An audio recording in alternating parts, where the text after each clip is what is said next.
بسم اللہ الرحمن الرحیم۔ رسول اللہ صلی اللہ علیہ وآلہ وسلم نے فرمایا، ایمان کا افضل مقام یہ ہے کہ تم یقین کر لو تو تم جہاں بھی ہو خدا تمہارے ساتھ ساتھ ہے۔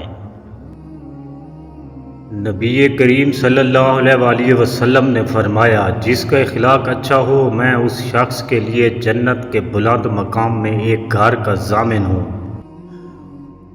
والدین کا درجہ جنت میں بلند کیا جاتا ہے ان کی اولاد کے دعا و استغفار کرنے کے سبب سے۔ بے شک انسان کو قبر میں اس کی اولاد کی نیکی کی خبر دی جاتی ہے تاکہ اس کی آنکھیں ٹھنڈی ہوں۔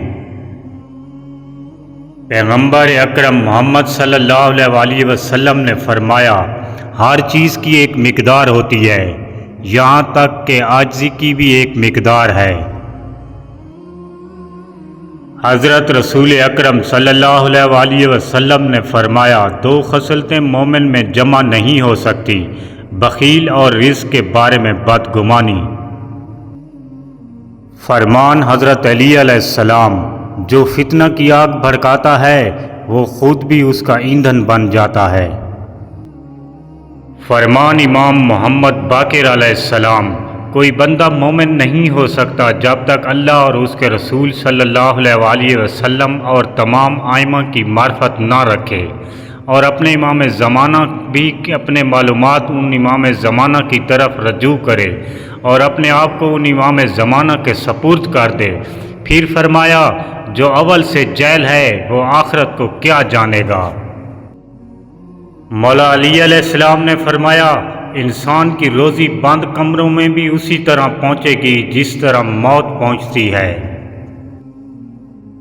حضرت امیر المومنین امام علی علیہ السلام نے فرمایا، نرمی سے بات کرنا اور ہر عام خاص آدمی کو سلام کر کے سلامتی کو پھیلانا عبادت ہے۔ حضرت امام جعفر صادق علیہ السلام نے فرمایا، ہرگز میت کو اکیلا مت چھوڑو کیونکہ شیطان اس کے پیٹ میں کھیلتا ہے۔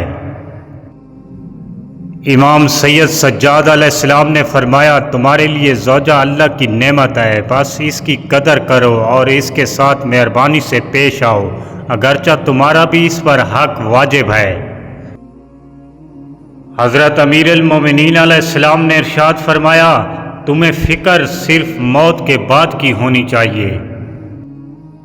حضرت امام علی علیہ السلام فرماتے ہیں، اگر تم دیکھ لو کہ جب روحیں جسموں سے نکلتی ہیں تو تم دیکھو گے کہ وہ ایک گھر میں ہیں اور ایک سفر میں ہے، کچھ خوش ہوتے ہیں اور کچھ غمزدہ، کچھ اپنی قبروں کی طرف خوشی سے جاتے ہیں اور کچھ کو گھسیٹ کر لے جایا جاتا ہے۔ آخر میں گزارش ہے کہ چینل سبسکرائب کر دیجئے گا۔ اللہ نگہبان، دعا گو ساگر۔